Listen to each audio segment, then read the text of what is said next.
Manau, kad šiek tiek geriau kontroliavom rungtynių tempą, palankesniu savo būdu, žaisti šiek tiek antriau, išnaudoti pranašumus.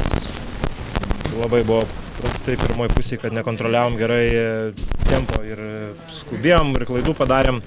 Nors žinojom, kad prieš toją komandą tikrai susikursim begalę gerų situacijų, metimų, tai tas forsavimas kažkiek išmušė iš vėžių, ypač antram kėliny. O paskiau gale rungtynių, sakau, atsirinkom gerai, kur atakuoti, aišku, nežmoniško kovingumo dėka ir vėl susitvarkėm plius minus kažkiek ir atkovotus kamuolius, nes Zvezda gerai šiemet jos kovoja, tai manau, kad ir vis tiek daug šiandien atkovojo, bet kažkokiais lemiamais momentais susirinkom ir tos kamuolius svarbius po jų netaiklių metimo, patys sakau, šaltakraujiškai sumetėm laisvus metimus gale, kur ir nulėmė pergalę. Pirmoje pusėje bandė žaisti per baudos aikštelę, per savo 4-5 numerius, atrodo, kad ketvirtam kėlinyje sėkmę atvedė tas žaidimas per varžovų gynėjus, ypač Milošo Teodosičių. Ar ir nutiko tokie pokyčiai, kurie ir lėmė pergalę?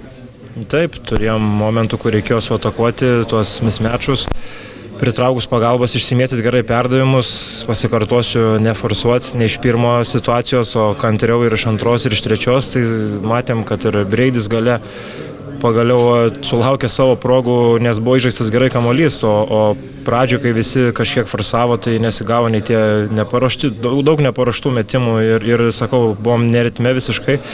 O Zvezda to ir naudojasi, plus labai patyrus komanda ir, sakykime, ta pradžia, nepaisant, kad mums labai gerai susiklostė, tai jie visiškai tai nesureagavo ir savo ramiai sugrįžo ir netgi persvarė rezultatą. Tai būtent žaidimas po krepšiu buvo labai svarbus, kuris ir atrišo tos tritaškius gale. Treneris sakė, kad Arno Butkevičiaus dėjimas buvo tas pabudinęs žadintuvo signalas visai komandai ir visai arenai. Tu su Arnu žaidi nuo pat rinktinių laikų, kaip tau tas dėjimas patiko, ar čia vienas geriausių epizodų, kurį tau teko gyvai matyti? Nežinau, manau, bus geresnių. Tai ilgas dar sezonas, sulauksim visko daug. Vėlgi, man tie epizodai niekiek nesvarbus, svarbiausia, kad laimėjom šiandieną šitas rungtynės labai sunkės ir iškovojom antrą pergalę. Kas svarbiausia dabar, kad po 2 pergalių, suprasti, kad nežaidžiam tobulai, nežaidžiam gerai, bet laimėm kažkaip tas rungtynės, o yra kur tobulėti ir turim nenustoti dirbti, ypač prie šito beprotiško tvarkaraščio, kuris laukia mūsų ateityje.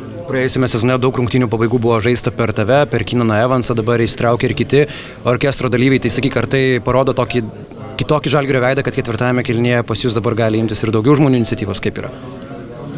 Sakau, ne visada ant ko žaidžiam tas ir užbaigti turėtų ataką, tai svarbiausia ta atakos pradžia, kaip jinai paruošta ir tada gali sukurti situacijas ne tik tai savo, bet ir kitiem.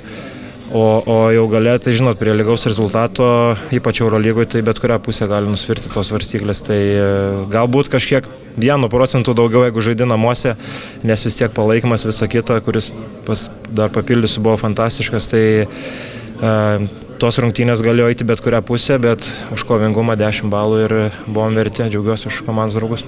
Kiek pasilgai laukia sugrįžimo Eurolygos į Žalgirio areną ir kaip ta visa atmosfera?